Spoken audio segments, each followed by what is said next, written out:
ان کا اپنا ایک طریقہ کار ہے، اپنا ان کا فقہ ہے، وہ اپنی فقہ کے مطابق ہی چلتے ہوں گے. ان کا ایک کلپ مجھے سنوایا گیا.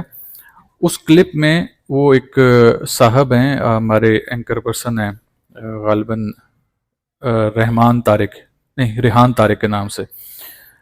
تو ریحان طارق صاحب ان سے سوال کرتے ہیں کہ مفتی صاحب، میں مفتی صاحب کا نام بھی بتاتا ہوں تاکہ اگر کسی سامنے سے کلپ گزرے یا وہ یہ نہ کہے کہ بھی اس سے چھپانے کی وجہ تھی. مفتی طارق مسعود کے نام سے ایک بندہ ہے، اکثر و بیشتر آپ نے سنا بھی ہوگا اس کو.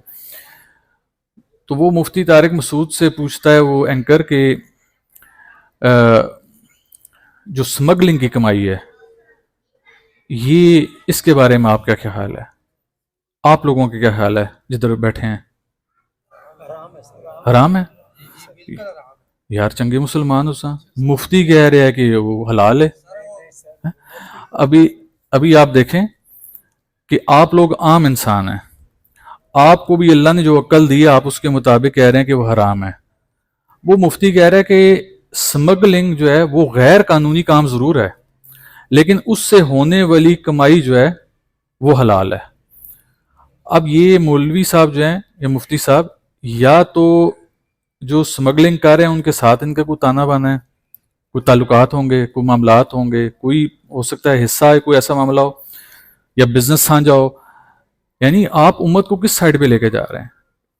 کوئی بھی کسی ملک میں آپ جب رہ رہے ہوتے ہیں، جس قانون کو آپ فالو کرتے ہیں، جس قانون کی پیروی کرتے ہیں، اس ماورائے قانون جو بھی آپ کام کریں گے وہ غلط کام ہو جائے گا.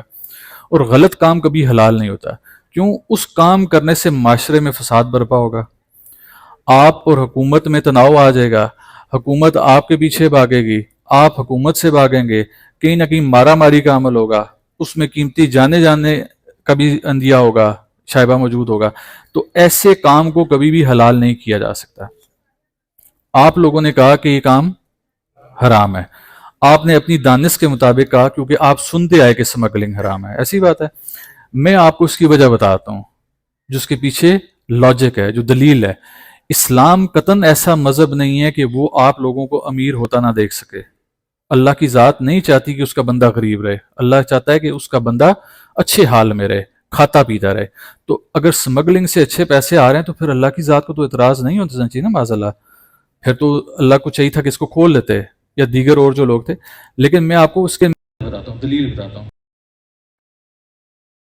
بات آج ہے جو سمگلنگ کی کمائی ہے اس کو حرام اس زمرے میں کہا جاتا ہے کہ اب یہ ان کا اپنا فقہ ہے جس کے ذریعے اس نے بات کی. ہو سکتا ہے ان کے مولوی حضرات یہی کہیں کہ اس نے بالکل ٹھیک بات کی. ہمارا اپنا طریقہ کار ہے، وہ فرقے کے مطابق چلتے ہیں، ہم دین کے مطابق چلتے ہیں. جب دین کے مطابق آپ چلیں گے تو ہمارا دین جو ہے ہر اس کام کی نفی کرتا ہے جس میں معاشرے میں متوازی نظام تباہ و برباد ہو جائے. اب جو شخص سمگلنگ کرے گا اس کا مطلب ہے وہ بہت زیادہ کمائی کر لے گا، ایسی بات ہے. تو کیا ہوگا کہ بیلنس آف پاور ختم ہو جائے گا. جو equality of fear distribution of wealth ہے، یعنی کہ آمدن کی یکساں بنیاد کے اوپر تقسیم ہے، وہ نہیں رہے گی. سمگلنگ کرنے والا بہت امیر ہو جائے گا اور جو عام لوگ ہیں وہ غریب سے غریب تر ہو جائیں گے. اب ایسے میں ہو گیا کیا کہ جب اس طرح سمگلنگ کی کمائی سے چند لوگ بہت زیادہ امیر بن جائیں گے تو پھر جب وہ لوگ مارکیٹ میں کوئی چیز لینے نکلیں گے اور ان کے مقابلے میں غریب بندہ نکلے گا تو اب وہ جو شخص ہے وہ ایک اونچی پرائس دے کے، اچھی پرائس دے کے، یعنی اچھی قیمت لگا کے وہ چیز خرید لے گا اور وہ چیز غریب کی دسترس سے باہر ہو جائے گی. اس سے کہتے ہیں انفیئر ڈسٹریبیوشن آف ویلتھ. اگر کسی نے معاشیات پڑھی ہو نا، یہ معاشیات پڑھنا مولویوں کے لیے بڑا لازم ہے کہ پہلے جا کے پڑھیں اس کو کہ بھئی اس سے کیا ہوتا ہے. اگر سمگلنگ کی کمائی ہوگی تو جو شخص سمگلنگ کی کمائی سے بہت زیادہ امیر بن جائے گا، اس کا مطلب ہے کہ اس نے سمگلنگ کی کمائی سے امیر بنا، اس نے اس کے آلٹرنیٹ، اس کے اگینسٹ، اس کے ایکویلنٹ کوئی نمبر آف گڈس پروڈیوس نہیں کیے، یعنی کہ کوئی چیز پیدا نہیں کی، اس نے کوئی ایکٹیویٹی جنریٹ نہیں کی. جب وہ کوئی ایکٹیویٹی جنریٹ نہیں کرے گا، کوئی نئی چیز پیدا نہیں کرے گا، کوئی نئی سروس متعارف نہیں کرائے گا، تو کیا ہوگا کہ جو معاشرے کے دیگر لوگ ہیں وہ غربت کی سطح پہ چلے جائیں گے. وہ شخص تو امیر ہو گیا لیکن یہ غریب طبقہ پس جائے گا. میں معاشیات کے حوالے سے اس کی ایک مثال آپ کو دیتا ہوں، شاید سننے والے کو مزید آسانی ہو جائے اکنامکس میں یہ سمجھایا جاتا ہے، معاشیات کا جو سبجیکٹ ہوتا ہے اس میں بتایا جاتا ہے کہ آپ یہ سمجھ لیں کہ دنیا میں صرف ایک ہی پروڈکٹ ہے، بازار میں ایک ہی چیز ہے، اور دنیا میں بندے بھی دو ہیں. یہ میں سمجھانے کے لیے آپ کو کہہ رہا ہوں. تو اگر دنیا میں ٹوٹل دو بندے ہیں اور چیز بھی ایک ہے، اب ایک شخص امیر ہے اور دوسرا شخص غریب ہے، تو جو بازار میں ایک ٹماٹر بک رہا ہے، اس ٹماٹر کو خریدنے کے لیے جب دو لوگ جائیں گے، ٹماٹر ایک ہے، بندے دو ہیں، اب خریدار کون سا ہوگا؟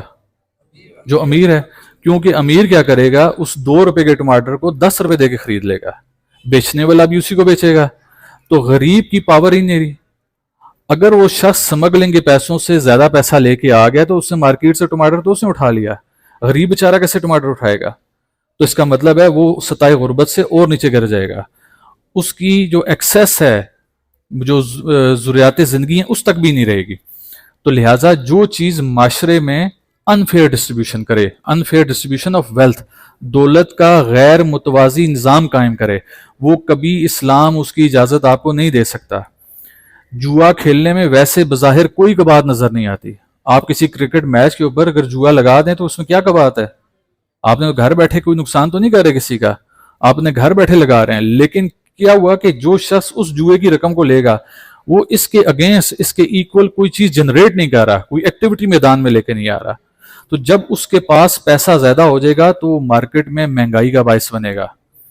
تو لہٰذا یہ جو مفتیان عظام ہیں، ان کو چاہیے کہ کوئی بھی بات کرنے سے پہلے، اب جن، اور مجھے ان صاحب نے، اس اینکر پرسن نے کہا کہ آپ کے اس کول کو لے کے ایک فلاں شخص ہیں وہ کہتے ہیں میں اسی وجہ سے اسمگلنگ کرتا ہوں.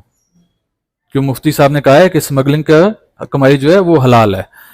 تو اگر آپ ایسی بات کریں گے تو ہر دوسرا شخص وہ محنت مزدوری کرنے کے بجائے وہ کوشش کرے گا میں بھی اسمگلنگ کی کمائی سے لے آؤں، جو مفتی صاحب نے جو حلال کما دے دیا. تو لہٰذا یہ سن لیں کہ جس ملک میں آپ رہے ہیں، خاص طور پہ جیسے ہم پاکستان میں رہ رہے ہیں، اسلام کے نام پر بنا ہوا ملک ہے، اس ملک کا آئین و منشور یہ کہتا ہے کہ ہم نے قرآن کو لے کے چلنا ہے، ہم نے دین کے مطابق چلنا ہے. خواہ ہم مکمل طور پہ نہیں چل رہے لیکن کہتا تو ہے نا. تو لہٰذا اگر ہم نے اس قرآن کو فالو کرنا ہے، حضور نبی کریم صلی اللہ علیہ وسلم کی سنتوں کا اتباع کرنا ہے، ان کی تائید کرنی ہے، ان کی پیروی کرنی ہے، تو ان کی پیروی میں یہ چیز شامل رہتی ہے کہ جو چیز ماورائے قانون آئے، جو معاشرے میں انتشار کا باعث بنے، ان ایکول ڈسٹریبیوشن آف ویلتھ کا باعث بنے، ایسی چیز قطن بھی حلال نہیں ہو سکتی. ٹھیک ہے؟ لہٰذا جنہاں انہوں مفتی صاحب نے سن کے نا ذہن بڑھایا سا نا کہ انہوں سمگلنگ کرساں، وہ ارادہ تر کر دو ہے، اپنا رزق کماؤ جس طریقے کما رہے ہو.